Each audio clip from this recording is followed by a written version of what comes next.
Hello, dear one. Welcome to the series called Through the Fire. Today's part 8. My name is Joya, and what I'd like to share today is also close to my heart. It falls into the category of feeling, and this one specifically is super important. So it's called Feel the Anger. Yeah, the anger. You know, that's the place, that's like a dark place. That's a lot of times people are afraid to tap into that. So when you go through a natural disaster or a crisis, any crisis, you know, anger is going to surface and come up, and we all are invited to feel it, to feel it, to heal it, feel it, to deal with it. And so here is why I'd like to share that with you, and again give you permission to go into that dark places. When my fire happened, I remember I actually sat in the car, and suddenly I had this huge argument with my former husband, who also lost a lot in the fire and who's also my best friend. So we are on good terms. But in that moment, I was just brewing up this storm and I couldn't get out of it. And eventually got so big that I had to pull over the car and open the window and stop talking and just like breathe into it to see what had just happened. So I realized that it was just all this anger and upset and frustration coming up about the situation, the overwhelm of all the stuff that you had to deal with, you know, the forms to fill out, the agencies to go to, the places to visit, to write to, I mean, it was just so much. And then, of course, the anger and the question, why did this have to happen to me? Or why is this happening to me? I mean, in an earlier video, I shared, you know, the power of acceptance, and you can be super accepting, but no, at one point, if you have not felt the anger, the frustration, the upset, it's going to surface.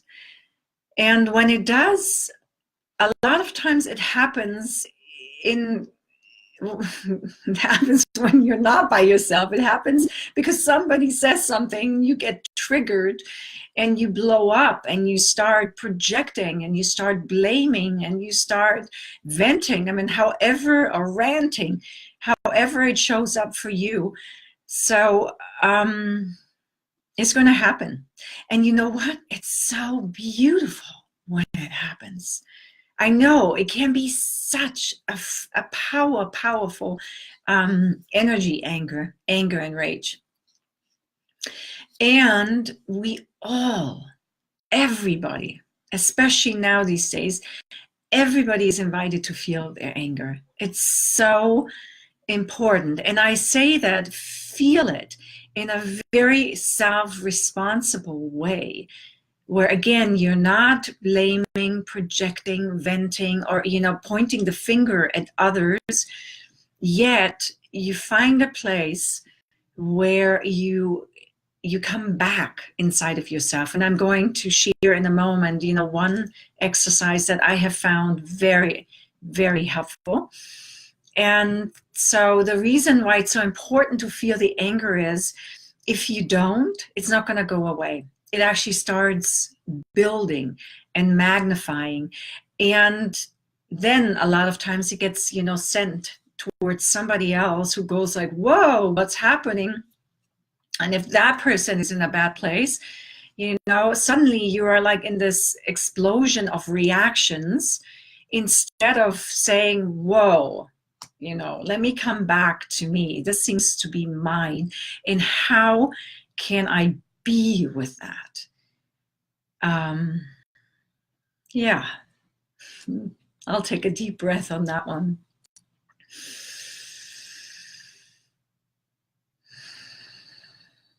And so what happens when we feel this anger and we, in a way, deal with this anger, it doesn't have to manifest outside. And, you know, in the bigger picture, here's why it's so important. If we do not start owning our dark, negative emotions, it's going to be played out in the world. And that's what we are seeing. And that's why it is so, so important to me to say that, or send that message to everybody, to men, and especially to the women. You know, we have this gift of dropping deeply into our emotions and feelings. So find a healthy way to feel the anger, so it doesn't have to be played out in the world. And one way to do that is, actually I have several little tools that hopefully can be helpful to you too. So one is you find a place, a lot of times it's my car, where you actually can, the car that's not running, you know, a car that is parked, I close the door and I just scream. I just scream it out. You can also do it, you know, at home if nobody's around, or if you live in an apartment building and you're embarrassed, because that is really what's most of the time happening when we want to express that. We feel ashamed, we feel embarrassed. Knock on your neighbor's door. Go downstairs if you live in an apartment building. Knock, you know, on the neighbor that lives below you, and maybe say, hey, I really need to express something here, and it might get a little louder, and I just want to let you know that everything is fine. And so then go back inside, and sometimes I would turn up music really loud and just like get it out of you, scream it out, cry it out. Just pay attention to how it wants to show up for you. It's so individual. And another beautiful, beautiful exercise that actually my former husband taught me was you get a pillow and you just start hitting the pillow. So what I'm sharing here is it's all tools where you take ownership, you take responsibility, and you're getting it out without hurting yourself, and certainly without hurting anybody around you or anybody, you know, in your family. And so, yeah, sometimes, you know, when you start punching that pillow, and it could be two, so it's really soft, nothing happens. So what I have learned, or actually was shown to do, is you just continue, you know, and you start speaking it out, what gets you angry, what makes you angry, what makes you upset. And at one point it starts, you know, coming up, and you just get it out.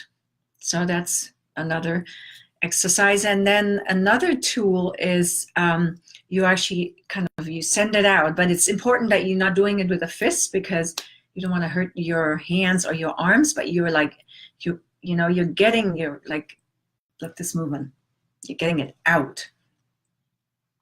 And then after you have released this powerful energy, know that you will need some time to you know, maybe hold your heart, hold any of your body parts, give yourself a hug. Sometimes it helps if you can ask somebody to witness that, so that person holds space for you. And then, you know, maybe at the end that person might ask, you know, can I give you a hug, or is there anything that can I hold your hand, or you actually ask for that gesture. So know that it is very, very, very important, especially when going through a crisis, that you feel all, and certainly that you feel and own your anger, and you find healthy ways to express it, so you get it out of your system, because anger can obviously cause, you know, chaos in our bodies. And the more people that start to own their anger and their rage and even wrath and find ways, healthy ways to be with it. You can also do it, at a therapist's office, or set up an appointment with a healer and say, okay, I'd like this session to be dedicated to release and transform this energy that I'm feeling, which is called anger, rage, or wrath. And the more people will take ownership of that,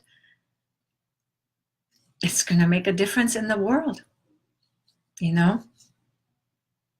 I mean, maybe that also explains all these outbursts of violence, where it's so easy to look at the screen and go, they are evil or violent.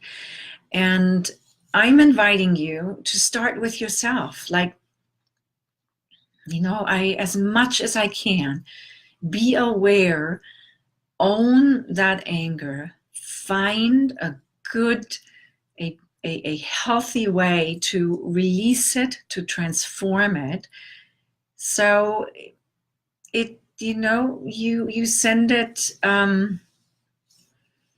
you actually, it's a form of recycling. I sometimes also share with my clients, imagine that Mother Earth actually is willing to recycle it. So create, dig a hole and then send that anger there and then ask the Great Mother to recycle it. So there are different ways to be with it. And I'm going to be so proud of you, because it takes guts, it takes courage, it takes a lot of strength to own your own shit. So if the session was helpful for you, please leave comments below. And if you need more support in the situation that you're in, this post actually has a link that you can click and you can connect with me. So I'm sending my love, and I bow to your courage. Dear one, be well until we meet again.